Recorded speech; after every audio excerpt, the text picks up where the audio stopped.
அனைவருக்கும் வணக்கம்.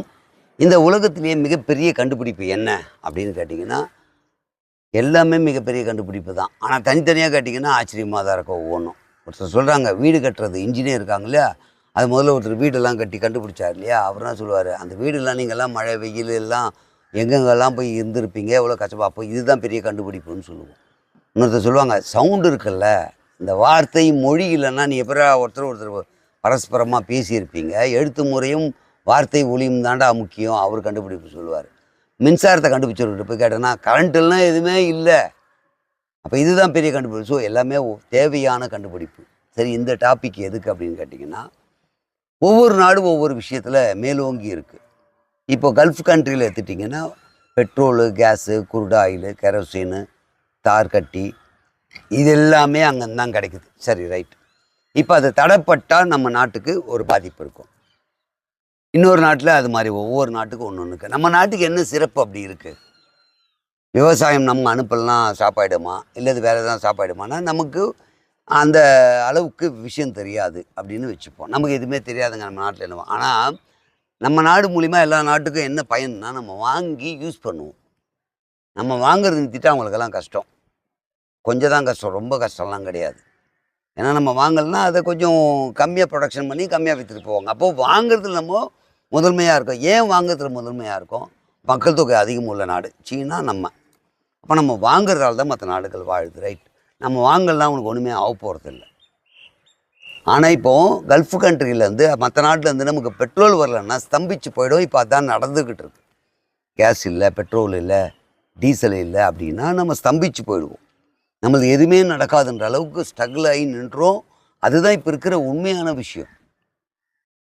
சரி, ஒரு பெட்ரோல் இல்லைன்னா என்ன நடந்துரும் அப்படின்னா, நம்ம முதல்ல சொன்ன மாதிரி மொழி இல்லைன்னா, இப்போ எழுத்து வடிவம் இல்லைன்னா எப்படி நம்ம பேசியிருப்போம், கம்யூனிகேட் பண்ணியிருப்போன்ற மாதிரி பெட்ரோல் இல்லைன்னா நம்ம ஒரு இடத்துலேருந்து ஒரு இடத்துக்கு பொருள் போகிறதுக்கு, அது உணவுப் பொருளாக இருக்கட்டும், காய்கறி வகையாக இருக்கட்டும், மிஷினரியாக இருக்கட்டும், அல்ல எதாக இருக்கட்டும், இல்லை நீயே சொந்த ஊருக்கு போகிறதா இருக்கட்டும், அப்போது பெட்ரோல் கண்டிப்பாக தேவை அப்படின்ற ஒரு நிலைமையில் இருக்கும். இப்போ அதை நாடி தான் நம்ம ஒவ்வொரு நாடும் இயங்கிட்டு இருக்கு. ஆனால் இந்தியா அப்படி இருந்திருக்கக்கூடாது. அது என்ன இந்தியா மட்டும் விதிவிலக்கா? இந்தியாவுக்கு மட்டும் என்னங்க விதிவிலக்கு? எல்லா நாடும் அப்படி தான் இருக்குன்னா, இந்தியாவில் மட்டும்தான் ஒரு காலகட்டத்தில் எப்படி இருந்தது, 4 மாதம் வெயில், 4 மாதம் மழை, 4 மாதம் குளிர், 4 மாதம் காற்று, 12 மாதம் சரியாக போச்சா? அப்போ நம்ம என்ன பண்ணியிருக்கணும், மழையில் என்னென்ன கிடைக்கும்னு கண்டுபிடிச்சிருக்கணும், வெயில் என்னென்ன கிடைக்கும் கண்டுபிடிச்சிருக்கணும், காற்று மூலிமா என்னென்ன கிடைக்கும் கண்டுபிடிச்சிருக்கணும், குளிர் மூலிமா என்னென்ன கிடைக்கும் கண்டுபிடிச்சிருக்கணும். இதெல்லாம் கண்டுபிடிச்சி வச்சுருந்தா நம்ம எல்லா நாட்டுக்கும் ஏதோ கொடுத்துருப்போம். நம்ம அதை பண்ணலை. இப்போ பருவங்கள் மாறி மாறி எல்லாமே வருது, அது விட்டுருங்க. ஒரு காலகட்டத்தில் அப்படி இருந்தது. அப்போ அந்த மாதிரி கண்டுபிடிப்பாளர்கள் இல்லையானா இருந்தோம். அதையெல்லாம் மழுங்கடிக்கப்பட்டு மறந்து விட்டுட்டோம். எல்லாமே வாங்கி வாங்கி யூஸ் பண்ணுறதால நம்மளாம் புதுசாக எதுவுமே உருவாக்கலை. அதுக்கு மிக முக்கியமான காரணம், கல்வி பயின்றால் வேலை கிடைக்கும் அப்படின்றது மனநிலைக்கு வந்துமே. கல்வி பயின்றால் நீ ஒரு விஷயத்தை கண்டுபிடிப்ப, நீ ஒரு முதலாளியாவ, நீ ஒரு பெரிய அறிஞனாவ, நீ பெரிய ஒரு அரசியல்வாதியாவ, அப்படிலாம் நம்ம சொல்லித்தரல. வேலை செய்கிறது சொல்லி கொடுத்ததால நம்ம நம்மளால் நம்ம அறிவுக்கு கண்டுபிடிக்க முடியும்ன்ற ஒரு எண்ணத்துக்குள்ளேயே நம்ம இல்லாமல் போயிட்டோம், மறந்துட்டோம். இப்போ என்ன நிற்குதுன்னா, எல்லாத்துக்குமே அண்டை நாட்டை எதிர்பார்த்து நிற்க வேண்டியிருக்கு.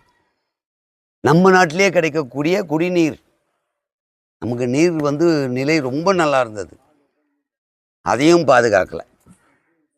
மற்ற நாடு பெட்ரோல் வீண் பண்ணது காரணம் அது வீணே பண்ண முடியாது. ஆனால் தண்ணியை வீண் பண்ண முடியும், பண்ணிட்டோன்னு வச்சுங்களேன்.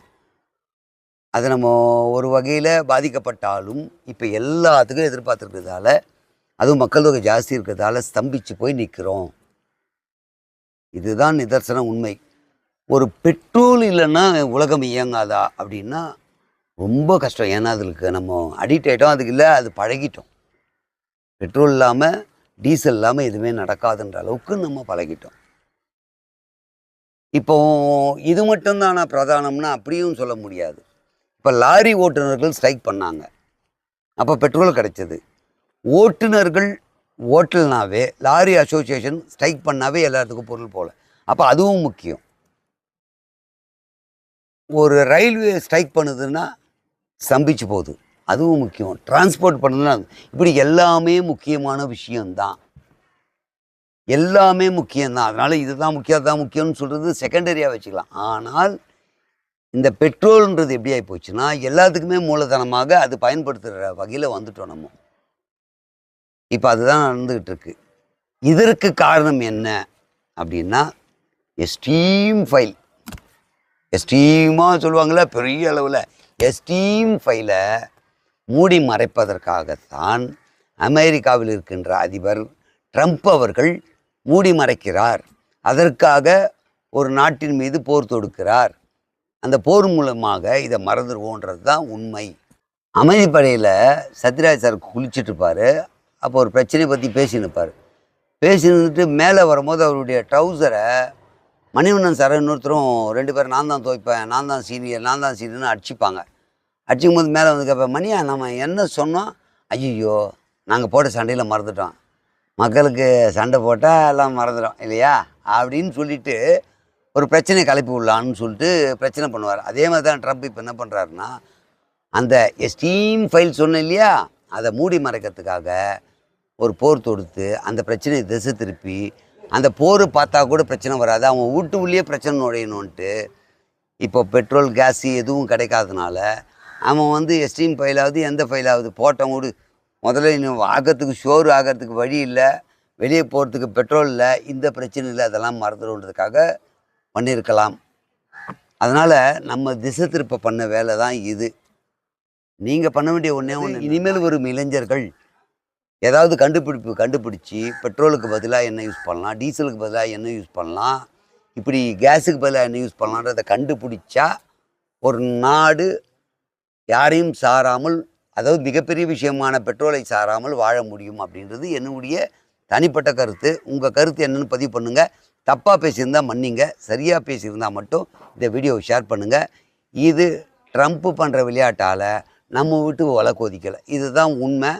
என்னமோ நீங்கள் யோசிக்கிறீங்க, அது என்னன்னு சொல்லுங்கள். நன்றி.